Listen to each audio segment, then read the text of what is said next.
Merhaba arkadaşlar, nasılsınız? Beni sorarsanız her zaman söylediğim gibi bomba gibiyim. Florence Nightingale Hastanesi'ndeyim. Biraz sonra göğüs hastalıkları uzman doktor Tuğçe Hürkal'la sohbet edeceğiz. Covid-19 üzerine bu videoyu kaçırmayın derim. Hadi onu fazla bekletmeyelim ve gidelim. Evet arkadaşlar, Tuğçe Hanım'ın yanındayız. Merhabalar, nasılsınız? Bize vakit ayırdığınız için çok teşekkür ederim. Ben teşekkür ederim. Ayağınıza sağlık. Geldiğiniz, korkmadığınız için hastane ortamında en azından ben teşekkür ederim. Hocam aslında korkuyorum. Check-up bile yaptırmadım Mart'tan beri. Ama sizinle sohbet etmek istedim. Çünkü gördüğüm kadarıyla dışarıda ben de işimden dolayı malum çok geziyorum, çekimler yapıyorum, insanlarla muhatabım. Birçok insan maske takmıyor. Farkındalığı uyandırmak adına siz de sağ olun kırmadınız. Bir sohbet edelim istedim sizinle. Bir de bazı şeyler değişti gibi gördüm sanki. Sizlere soracağım ve öğreneceğim şeyler olacaktır. Eminim arkadaşlar da merak ediyorlardır. İlk çıktığında hocam, Mart'ta çıktığında İnsanlardan evet Covid-19 lafını duyuyorduk. Ne olduğunu da algılayamıyorduk. Haberlere bakıyorduk. Çin'de insanlar ilk etapta başladılar ölmeye tıkır tıkır, entübe olanlar vesaire. Sonrasında ama Türkiye'de bu hastalık gelip bir 2-3 ay süreç geçtikten sonra çevremizde duymaya başladık. Yani şu an ben arkadaşımı arıyorum. Covid'mişim. Teyzem beni arıyor. Nilgüncüm Covid'im. Yani arttı mı? Artış mı oldu? İnsanların tatile gidip gelmesi yoğunlaştırdı mı işi? Çok etkileyici faktör var aslında. Tabii bu Mart ayına, 10 Mart'ta Türkiye'ye giren bu Covid ile beraber aslında süreç ilk dönem çok belirgin bir pik yaptı ve çok hızlı bir ilerleme yaptı Türkiye için özellikle. Bizim tek avantajımız şuydu. Sağlık Bakanlığı'nın tüm hastaneleri açmasıyla beraber biz bu salgın Çin'de patlak verince ödevlerimiz çalışmaya başladık hekim olarak. Biz herkesin bir acil eylem planları her hastane açısından oluşturuldu ve biz kendim ona göre planlarımızı, önlemlerimizi alıp hazırlıklı bekliyorduk zaten. Evet. Dolayısıyla bizim için çok sürpriz olmadı.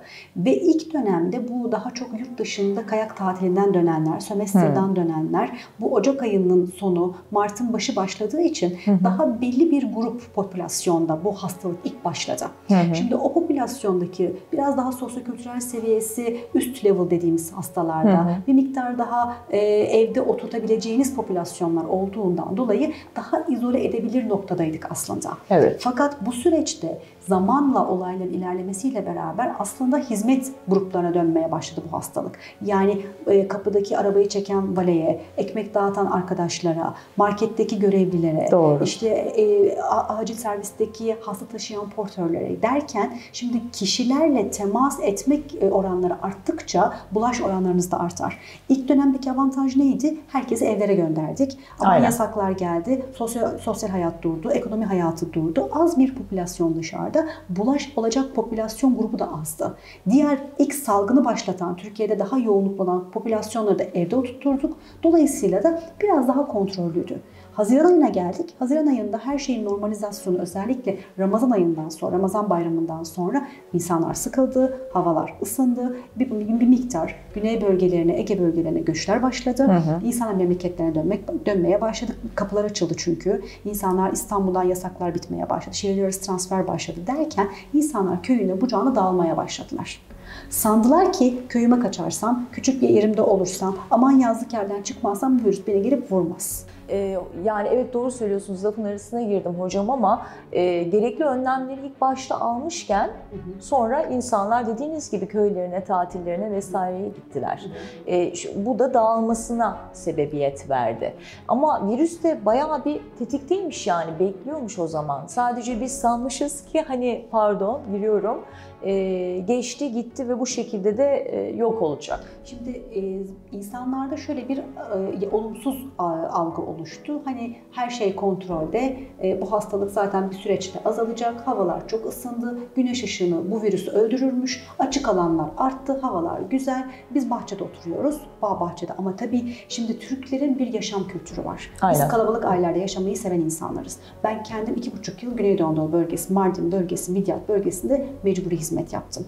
Orada bir hanede 18 kişinin yaşadığı küçücük tek göz evleri bilirim.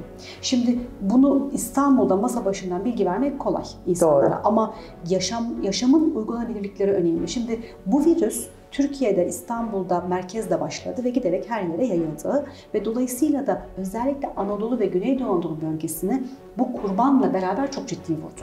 Neden? Çünkü hayvan satıcılığı aracılığıyla bir grup kişi pazarlar kurulduğu için İstanbul'a, İzmir'e, Ankara'ya, büyük şehirlere hayvan pazarlarına geldiler. Biz bunun olmaması için aslında çok uyarılarda bulunmuştuk ama tabii ekonomik faktörlerin devreye girmesi gibi bir takım sosyal alışkanlıklar, gelenekler diyelim. Tokalaşmak bile biliyorsunuz pazarlık esnasında önemli bir adettir. Biz bu adetleri kıramadık.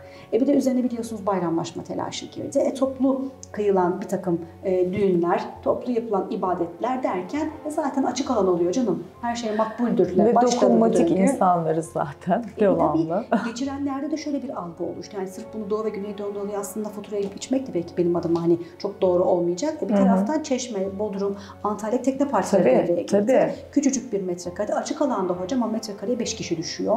Şimdi ne oldu? Bu virüs zaten yakın ve ten temasını seven bir virüs. Tokalaşmayı seven bir virüs. Damlacıkla bulaşan bir virüs. Biz biraz bağırarak konuşan insanlarız. Şimdi bu arada hani belki izleyen kişilerle yorumları olacaktır. Biz maskesiziz sizin de. Çünkü bizim çekim yaptığımız odada bir vakum sistemi var.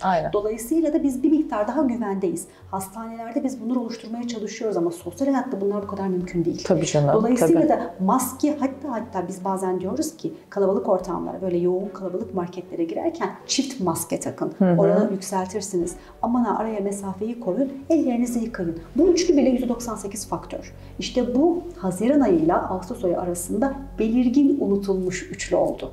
Şimdi dönüp geldiğimizde insanlar şehirlere tekrar transfer başladı. Şimdi okulların açılma telaşı, havalar soğuyacak, kapalı yere girilmeye başlanacak. Şimdi tabii ki önümüzde bir süreç var ve olumsuz bir süreç olması beklediğimiz bir dönem var. Hocam soğukta daha mı yoğunlaşır? Aslında virüs sıcak ve soğuğu sevmez. Ne çok soğuğu sever ne çok sıcağı sever. Ama virüsün en çok sevdiği şey kapalı ortamlarda ve ısının daha vücut ısısına yakın olduğu bölgelerdir. Dolayısıyla da şimdi havalar soğuyacak. İster istemez ısıtıcılı fanlar çalışmaya başlayacak. Şimdi biz yazın gidenler belki imkanı veya koşulu olanlar AVM'ye gitmişlerdir. Çoğu alışveriş merkezi açıkçası sıcaktı çünkü temiz havayla sirküle edildi. Klimalar kapatıldı birçok yerde. Spor salonlarında da aynı şekilde. Spor salonlarında öyle, AVM'lerde öyle, dükkanlarda öyle, kuaför salonlarında, berber salonlarında böyle. Ama şimdi kışın ne olacak? Kışın mecburen ısınmak amaçlı klimalar çalışacak, ısıtıcılar çalışacak. Şimdi dolayısıyla tabii kışın havalandırma oranımız da düşecek. Öyle olduğunda bir de tabii hayatımızda sadece korona enfeksiyonu yok. Bir sürü kış virüsü var. İnfluenzamız var. Çok çabuk unuttuk influenzayı aslında hepimiz açısından. Para influenza var. Koronanın başka suçları var. Gibi. Bu böyle uzayacak, gidecek bu aslında onu soracağım hocam. Yani ilk bu virüs geldi Türkiye'ye. İlk hastanızı işte tedavi ediyorsunuz derken ikinci, üçüncü. Bunun diğer virüslerden farklı olduğunu nasıl anladınız? Ben şimdi başıma gelmişse bir örnek ilk hastam için anlatayım. Mart'ın 12 veya 13'üydü herhalde. Ben tıp fakültesinin öğretim üyesiyim aynı zamanda. 10 Mart günü tıp fakültesi 5. sınıf öğrencilerine son dersimi anlatıyordum. Ve son dersinde zatüreler dersiydi. Zatüreleri anlatırken viral zatüreleri anlatıyoruz. Orada cep telefonum çalmaya başladı. Hocam dediler böyle bir salgın Türkiye'de de İstanbul'da da başlamış, birkaç hastalık çıkmış. Hastanenin eylem planı için toplantı var. Dersten hani erken ayrılabilir misiniz? Allah Allah falan diye konuşuyoruz. Daha da hocam nasıl bir virüstür, nasıl etkiler akciğerleri? Dedim ki bilmiyoruz ama yapılan çalışmalar işte Çin'den o zaman tek kaynak Çin'den aldığımız verilerle ilgili öğrencilerle kısa bir konuşma yaptık. İşte viral zatürre bak bu böyle oluyor, bu böyle oluyor konuştuk. Hasta bana başvurdu. Çok sevdiğim bir hastam. Daha önce hep böyle ara bronş ataklarıyla takip ettiğim bir hastaydı. Sırtım ağrıyor hocam dedi. Çok sportif, aktif yoga yapan, pilates yapan, gayet sporcu bir bayan. Nasıl dedi? Ters bir hareket yapmışsındır dedi. Yani. Hocam dedi bu öyle böyle bir şey değil dedi. Ters bir hareket yapmadım dedi. Eşiyle beraber gelmişlerdi bana. Eşi dedi ki ilk defa dedi ben eşimin ah oh dediğini duyuyorum. Kaç yıllık evliyim dedi. Şimdi bu benim için çok alarm edici bir şikayet. Yani bir kişinin yaşam akışından farklı bir şikayetle gelmesi. Muayene ettim. Hiçbir anormal bir şey yok solunum seslerinde. Röntgen çektik tabii hemen. Röntgende de hiçbir bulgu yok. Kan tahlili kan da normal. Dedim ki kas incinmesi herhalde bu ama dedim yakın takipte olalım. Bir ağrı kesici verdi. 2 gün veya 3 gün ya geçti ya geçmedi üstünden. Tekrar geldi hasta bana. Ama bu sefer daha kötü, daha bitkin. Dedi ki nefes alırken batmalarım artıyor. Nasıl nefes alırken batma artıyor? Bir daha bir röntgen çekelim. Röntgen baktık. Hiçbir fark yok 3 gün önceki röntgene göre. Bir kan aldık. Kanda da bir anormallik yok. Fakat hafif enfeksiyon değerleri birazcık oynamaya başlamış. Belki dedim viral bir atak geçiyor. Hocam dedi ben de şu Çin'deki meşhur Covid olabilir miyim dedi. Yok artık dedim ben de. Covid hastası herhalde böyle gelmez karşıma dedim dedim. Ama bilmiyorum ateşim yok hocam dedi. Hiç ateşim yok ama sırtlarım ağrıyor dedi. Ben daha spesifik bir ilaç verdim, gönderdim. 1-3 gün sonra hasta tekrar geldi tekerlekli sandalyeye. Dedi ki asla doğrulamıyorum. Sadece böyle fleksiyon dediğimiz öne eğilme postüründe. Hiçbir şey gibi içemiyorum. Kafasını eşinin omzuna koymuş. Ateş gene yok bu arada. Ve derin böyle yüzeyel bir nefes satürasyonları normal. Pulse oksimetreye bakmışız. Evet. O zaman PCR testi yoktu ama değil mi? Yok PCR falan. Hiçbir şey yok. Bilen vaka yok daha. Dedim ki gel bir tomografi çekelim. Tomografi bir gördüm. Bizim o televizyonlarda gördüğümüz silme infiltrasyon aslında. Ve muayenesi tamamen normal. Kanlar tepe olmuş. Dedim ki sen evet yüksek olasılık busun ve benim ilk vakamdır. Ve böyle yakın takip edip 3'er gün aralıklarla hastanın kliniğinin nasıl olabileceğini gördüğüm bir hastadır. Aynı hastanın yine bir başka yakın arkadaşı, başka annesi derken bu silsile böyle o dönem itibariyle bir anda çoğaldı. Çorap söküğü gibi her hastaneye başvuru hale geldi ve duymaya ve çok hikayeler farklı. Yani biz aslında hepimiz bir kafamız uzatıldığında konuştuk. Niye konuştuk? Hep Almanya'nın, İngiltere'nin, İspanya'nın, Çin'in örneklerini hep bekledik ki yüksek ateşle gelecek. Ateş Türkiye'de çok hakim bir klinik olmadı. Şimdi son dönemlerde biraz daha fazla görüyoruz gençlerde doğru. Ama ön planda olan şikayet hep bize sırt ağrısı ve öksürük oldu. Nefes darlığı ise herkesin korkmuş olduğu o yangının başladığı, çıldırmış bağışıklığın başladığı döngü oldu aslında. Şimdi dönüp baktığımız hani 8 aylık döngü içerisinde şimdi elimiz çok daha kuvvetli. Hem ilaçlardan kuvvetli hem biliyoruz nasıl davranacağını da bilmeye başladık. Tabii ki gene biz ters köşe yapabiliyor virüs. Dediğim gibi ama virüs de mutasyon geçiriyor sürekli olarak. Ve virüslerin genel mantıklarında öldürmek lehine yoktur. Yaşamak lehine olur. Çünkü virüs yaşarsa sizde ömrüne ömür katabilir.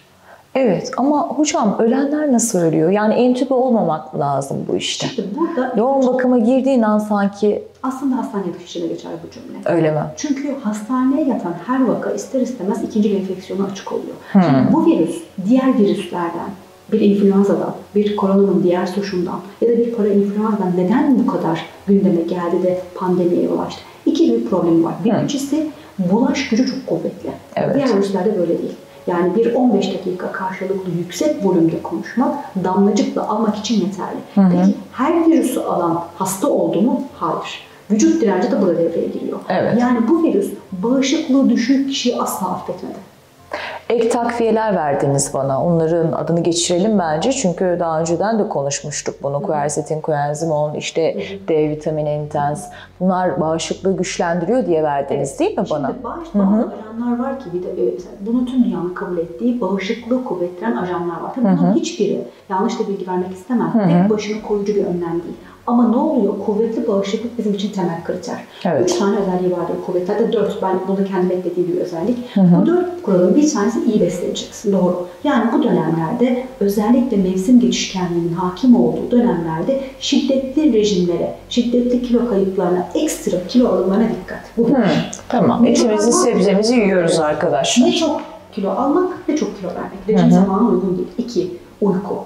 Yani şimdi online çalışan, evde birçok kişi home office yapmaya başlayanlarda hani gece 3'e kadar oturayım ben film izleyeyim, ondan sonra öyle bir 11'e kadar uyuyayım, bu değil bahsettiğimiz uyku. Diurnal ritim dediğimiz gece kaliteli uykusu. Yani gece 1 ile 9'a kadarki sabahki uyku kaliteli almak durumundayız. İyi bir uyku ve dediğim gibi en önemlisi doğru bir bağışıklıkla eksiksiz girmek. Yani bir D vitamini noksanlığınız olmayacak. Bir genel anlamda işte bağışıklığınız düşürecek, bir demir eksikliğiniz olmayacak. Test yaptırmaları gerekiyor ama değil mi? Evet, genel bağışıklığı destekleyecek, zihinsel, bedensel yorgunluk yapacak bir baz vitamininiz normal level'ın çok altında olmayacak. Ve en önemlisi de hayatınızda lütfen makul stres olsun. Şimdi stressiz bir hayat yok. Yok hocam, kesinlikle yok. Aynen. Arkadaşlar da, dinleyenler de böyle gülerler haklı olarak. İstanbul'da yaşıyoruz, trafik bir sebeptir hocam diyecekler. O yüzden makul stres, vücudun katlanabilir stresi de bağışıklığı çok ciddi etkiliyor. Benim klinik tecrübem, bu yaklaşık olarak 400'e yakın COVID hastası herhalde görüp değerlendirmiş bir hekim olarak söylüyorum. Evet. İyi bir uzman görüş önerisi bence. 2 faktör hastalarda ağır ilerletiyor bu hastalığı. Birincisi panik yatkınlığı olan, anksiyetesi, endişesi normalden daha yüksek bireylerde. Evet, çok doğru söylüyorsunuz. Yani huzursuz bedene sahip kişilerde. Bu bir. İkincisi de obezite. Tartışmasız 2 faktör. Çünkü zaten bu çok yakın zamanda İngiltere'nin bir yayını açıklandı. Evet. Kilolularda ve Amerika'da çok daha fazla vurgulanmasının temel kavramı bu. Kilo daha yüksek, obezite daha yüksek. Eyalet bakmışlar. Obezitenin daha dominant olduğu eyaletlerde daha agresif ölüm oranları daha yüksek. Tek başına sigaradan bile bağımsız yağlı doku risk faktörü oluyor. Yani bir bakıma yangına benzin döküyorsunuz gibi oluyor. Daha da alevlendiriyor yangın anını. Doğru. Aynı şey mesela sigara için de çok tartışıldı. Sigara içenler, tansiyon hastaları risk faktörünü ikiye katlıyorlar mı diye. Orada akciğer reaksiyon oranları farklıydı. Yani immünolojik olarak değil aslında. Akciğeri hırıltılı reaksiyon verme, nefes darlığı reaksiyonu bir tık daha ağır geçti. Ama inflamasyonun ana dokusuna bir obezite gibi zarar vermedi. Bu sigara ile ilgili bir şey soracağım size. 2'dir, 3'tür bir şey duyuyorum. Şimdi mantıklı da gelsin istiyorum ama gelmiyor da. Çünkü ben de sigara kullanıyorum biliyorsunuz. Şöyle birkaç bir yerden bir şey duydum. İşte biz sigara içiyoruz, bize gelmez aslında Nilgün'cüm diyorlar. Nasıl gelmez hocam diyorum. Katran ciğerin etrafını zaten sarmış bizde diyorlar. Virüs gelse akciğere yapışmayacak ki bizim sabahları balgamla çıkardığımız o katrana yapışacak. Onu da biz balgamla öksür zaten sigara içenler bilir. Bayağı bir sabahları güzel kalkarız, güne başlarız, gidiyor. Böyle bir mantık var mı? Şimdi şöyle söyleyeyim, çok mekanik bir mantık. Yani hani insanlar şöyle mi hayal ediyorlar acaba? Şu geniz taban olarak, genizin tabanı, şu nefes yolu, virüs buraya yapışıyor, aşağı kaya iniyor. Ben balgamlıyım, balgamla buna kayan bütün virüsü atarım öksürerek. Hani mekanik bir etki diye düşünüyor herhalde. Virüs böyle yerleşmiyor. Evet. Önce söyleyeyim. Virüs buraya yerleştikten sonra doku hasarı yaratıyor. Doku hasarı cilt altında boğazın bölge, onun için kişi önce boğaz batması olur. Boğaz yanması olur, kaşınma, gıdıklanma. O yüzden bir popülasyonda reaksiyon yukarı doğru çıkıyor. Koku ve tat kaybını bozmaya başlıyor. Sinirsel ciddi bir baş ağrısı, ciddi bir migren ataklarıyla çıkıyor. Bir popülasyonda böyle gidiyor. Diğer popülasyonda aşağı doğru inmeye başlayıp kaşındırmaya başlıyor. Keh böyle veren öksürüğü dediğimiz balgam olmayan kuru bir öksürük başlıyor. Niye? Çünkü bu virüs buralarda hücrelerin içlerine bir histamin dediğimiz bir takım alerjik moleküller salgılamaya başlıyor ve kaşıntı refleksi başlıyor. O kaşıntı refleksi de akciğerleri böyle refleks olarak gıdıklamaya başlıyor ve öksürmeye başlıyorsunuz. Sorun hava yollarındaki reaksiyona vücut saldırırken. Şimdi virüs bunları yaparken sizin vücudunuz boş mu duruyor? Hayır. Diyor ki yabancı bir madde geliyor bana, bir saldırı timini harekete geçirmeye çalışıyor. Fakat bu noktada vücut bir çıldırmış gibi reaksiyona başlıyor. Dikkat akciğere hava dışında bir molekül değecek reaksiyonu başlıyor. İşte bu reaksiyon immün sistemin hareket zinciridir. Bu boğazda başlayan yangıyı karındaki reaksiyonda devreye sokar. Şimdi dolayısıyla tüm vücutta başlayan sistemik reaksiyon o bölgeye giden damar yollarıyla yoğun bir hücre salınımına sebebiyet veriyor. Ve bu da hava yollarını şişiriyor. Akciğerin oksijen transferinin gerçekleştiği alveolleri. Yani mekanizma keşke o hayal edilen gibi mekanik bir trakta olsa o zaman bu zihniyetle her türlü gargara bu işi kurtarır. En temel faktör aslında kişilerin kronik hastalıklarının kontrolsüz olmaması. Mesela alerji hastalığı. Hocam biz endişeliyiz, işte bir sıkıntı olur mu? Çok geniz akıntınız olmasın diyor. Astım hastaları, normalden daha fazla hava yollarınız dar olmasın. Sıkı yani kontrolsüz astımınız olmasın. Anladım. Eğer ki alerji hastası ve astım hastası ilaçlarını düzgün alıyorsa, bir tansiyon hastası, kolesterol hastası ilaçlarını düzgün alıyorsa ya da bir diyabet hastasının şekeri kontrollüyse onun için aslında risk minimalizedir, herkes kadardır. Sorun kontrolsüz kronik hastalıklarda. Anladım. Hocam maskenin öneminden her zaman bahsediyorsunuz. Bütün programlara çıkıyorsunuz, haberleri çıkıyorsunuz. Burada da bahsetmenizi isterim çünkü ben de çevremde görüyorum. Taksalar da sıkıştırmıyorlar bir şekilde ya da şurada. Yani tamam anlıyorum, ben de çok zorlanıyorum. Hatta bundan dolayı 2 saatlik bir yola gitmem uçakla. Devamlı takmamız gerekiyor çünkü ama değişik kullanıyorlar. Bir de bu göz siperliğini ben de sormak istiyorum. Göz siperliği ben de kullanmıyorum. Göz siperliği de mi takmak lazım? Hayır. Şimdi önce maskeden başlayalım. Şimdi maskeler normalde biz dışarıda tek maske takılmasını öneriyoruz kişilere. Mutlaka bakın burun kavislerini kapsayacak gibi olmalı. Amaç burada maske yüzünüze yerleştirdiğiniz zaman ağız ve burun bölgeniz hava geçişini engellemeniz lazım. Eğer siz bir maskeyi, ben şimdi tersten çevirerek göstereceğim. Şöyle takarsanız, bakın buralar açık. Buraların açık olması hiçbir koruyucu özelliği yok. Hasta öksürünce veya sizin öksürüğünüzde buradan tekrar sekresyon çıkar. O yüzden bunu etkin ve amaçlı kullanmamız lazım. Evet. Bu bir. İkincisi tabii maskeler sentetik, evet terletiyor, sürekli ağız burun kapalı, hele ki gününün %75-80'i dışarıda geçirmek zorunda olan kişiler için çok sıkıntılı, kabul ediyorum. Bir de oksijen almamız gerekiyor. Maskeyi yani oksijeni alsak bile karbondioksiti veriyoruz. Tekrar aynı şeyi. Hele ki sigara içenler. Evet, yani aslında bu bize ileride sorun yaratmaz mı? Böyle maskeyle dolaşmak. Karbonmonoksit tabii ki daha evet. karbonmonoksit oluyorsunuz. O yüzden biz maske takanları, yani mesela kendim de çok tanık oluyorum sokakta. Kişi mesela sigarayı hem iki zararı var sigara içenler için maskenin. Birincisi daha kısa zamanda bitirmek için daha çok paf çekerek sigarayı çekiyor. Etrafa daha çok duman veriyor. Hemen sigarayı söndürüp maskeyi takıyor. Aynen. Bu duman bu maskede hem burun hem ağız çok ciddi farenjit sebebi oluşturuyor. Bu bir. Bir kere ses kısıklığı, ses tellerinde ödem oluşturuyor. Bu özellikle maske ve sigaranın kombin yapılmış olmasının çok büyük bir dezavantajı. Boğaz ağrısı yapıyor sanki hocam. Yani eve gittiğimde maskeyi çıkardığımda buralarım ağrıyor. Eyvah diyorum, Covid mi geldi yoksa? 1-2 saat sonrası yumuşamaya başlıyor maske çıktığı için. En çok hastalarda duyduğumuz şikayetlerin biri, benim burnum tıkandı, boğazım batıyor, boğazım yanıyor. Ben hemen şunu soruyorum, bir gün önce dışarıda mıydın? Yaklaşık 3 saatten fazla maske taktın mı? Evetse bekleyin o zaman diyorum. Herhangi bir reaksiyon için. Dolayısıyla maskenin böyle bir zararı var, sıkıntısı var. Zarar değil mi? Sıkıntısı oluşturuyor.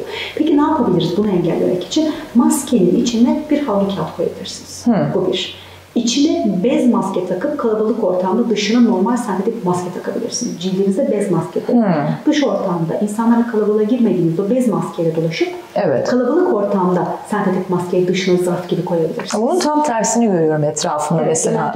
Her şeyin modasını severiz ya, şimdi ünlü firmalar da çıkarmışlar, Chanel, Gucci vesaire. Güzel şekilli. Onu takıyorlar ama önce onu takıyorlar eğer kalabalık bir yerdelerse.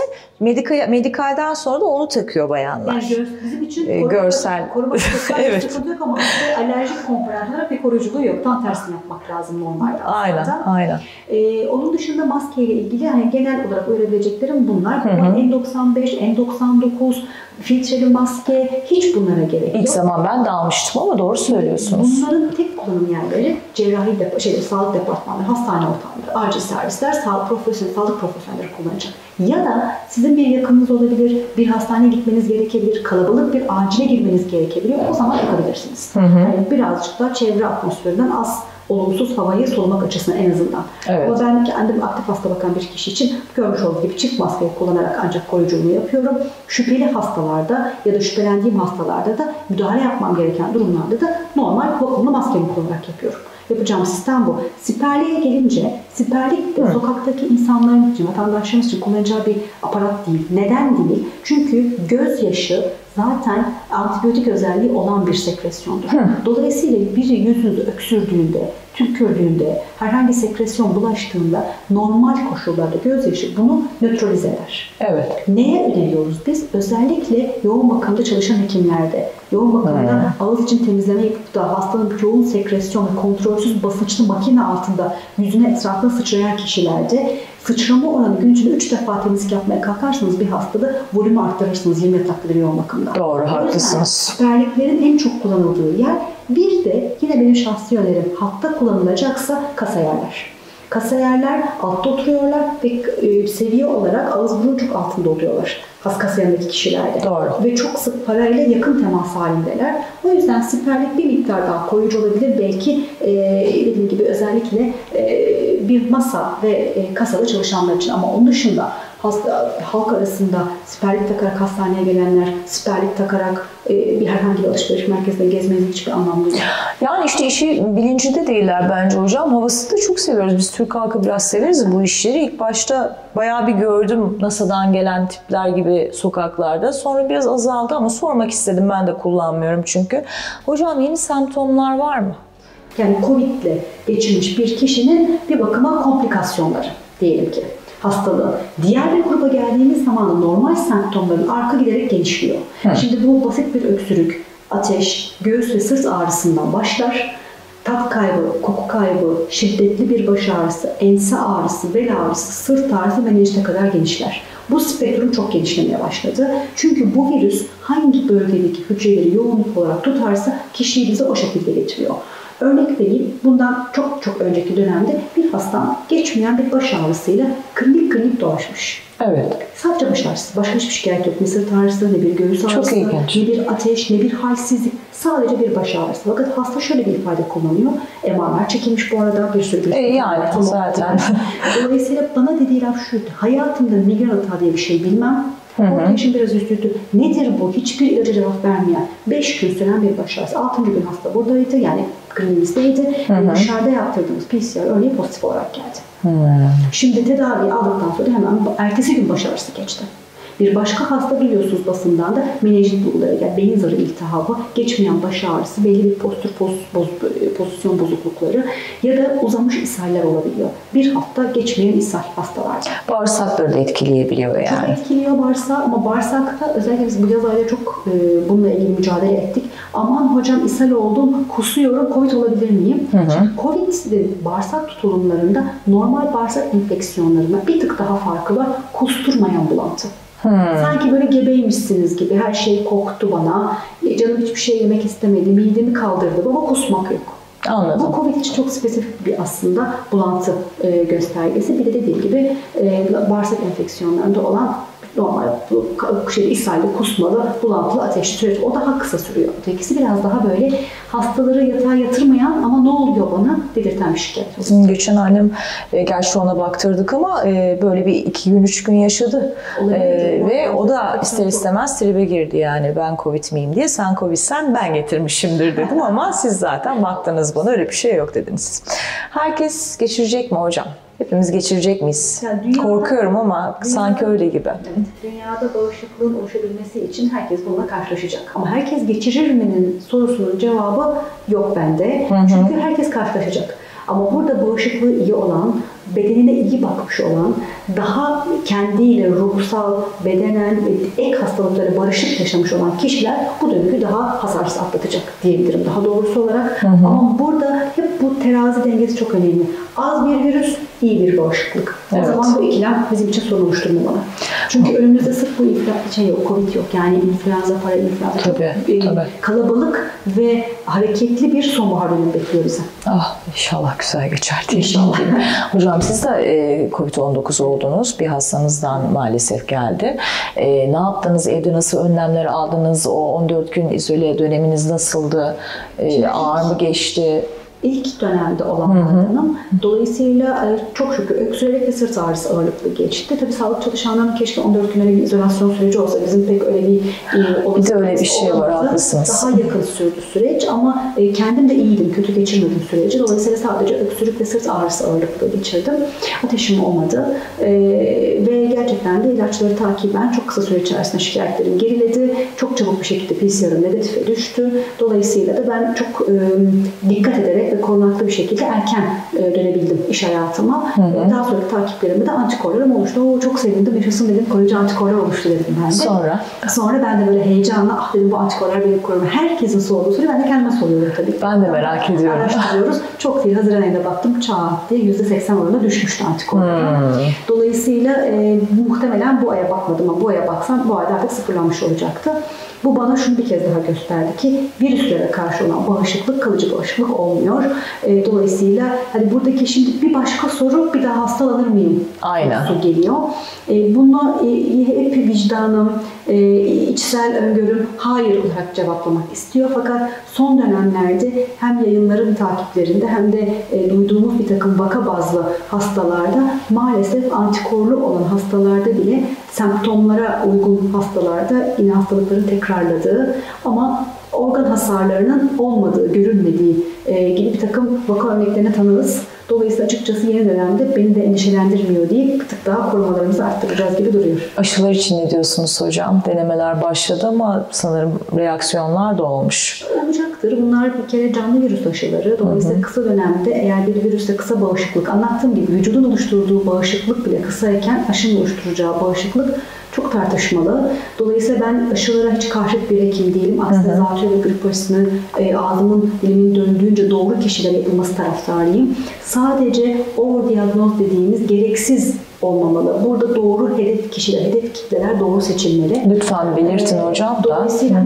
yani bu yüzden de bu spesifik virüs aşılarına karşı açıkçası bir miktar temkinli yaklaşılması taraftarıyım.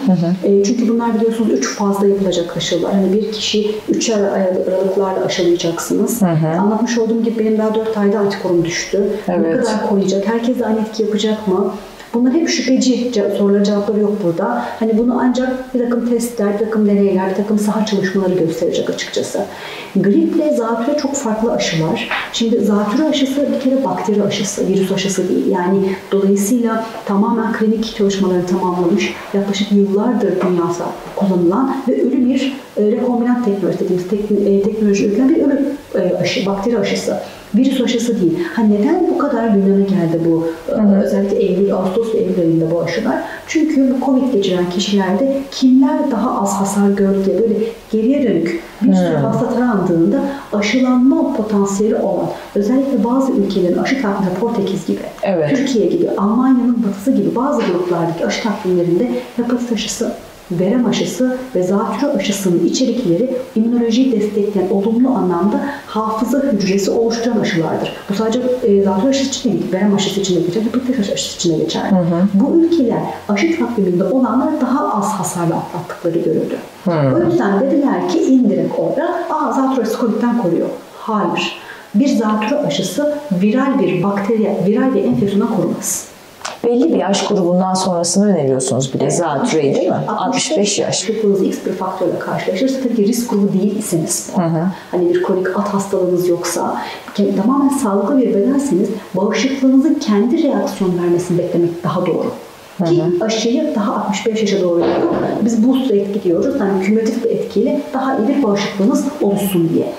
Dolayısıyla da eğer hasta risk grubunda değilse erken dönem aşılama yapmanızın bir anlamı yok. Doğru. Çünkü bunlar ömür boyu bir kez yapılan aşılar. Zatürre aşıları. 2 tipi vardır. Biri ömürlük aşı, biri 5 yılda bir yapılan kısa etkili aşılar. Kısa etkili aşı bu viral enfeksiyonların zatürresiyle ilgili bir kavramda değil. Asıl bizim bahsedilen ömürlük yapılan o 13 varan aşılar. Grip aşısı ise o tamamen farklı. Grip aşısı bir viral aşı, her yıl yenilenebilir bir aşı ve her yaptıran kişi bir önceki yıldan ne kadar yoğun yaptırıyorsa, örnek veriyorum 10 yıldır ben her yıl yaptırırım. Grip aşısını yıllardır yani bir kişi için 11. yıl, 10. yılda çok daha korunaklı olur. Ama hayatında ilk defa bu yıl başlayacaksa grip aşısı yaptırmaya, koruma seviyesi bir tık daha düşük olacaktır. Onun için de grip aşıları her bireyde tıpkı virüsün yapacağı reaksiyon ve bağışıklık gibi değişkenlik gösterir. Anladım. Yarı ölü aşılardır. Onun için grip aşısı olanlar bir miktar böyle hafif nezlemsi şikayetler gösterebilirler. Gösterecek bir kavram yok ama gösterebilirler ama zatürre aşısında böyle bir özellik olmaz. Alkole gelmiyor diyorlar. Öyle bir şey yok. Hatta bunun için tonik içinde galiba kim var diye tonikler bitmiş galiba bir dönem. Aynen öyle.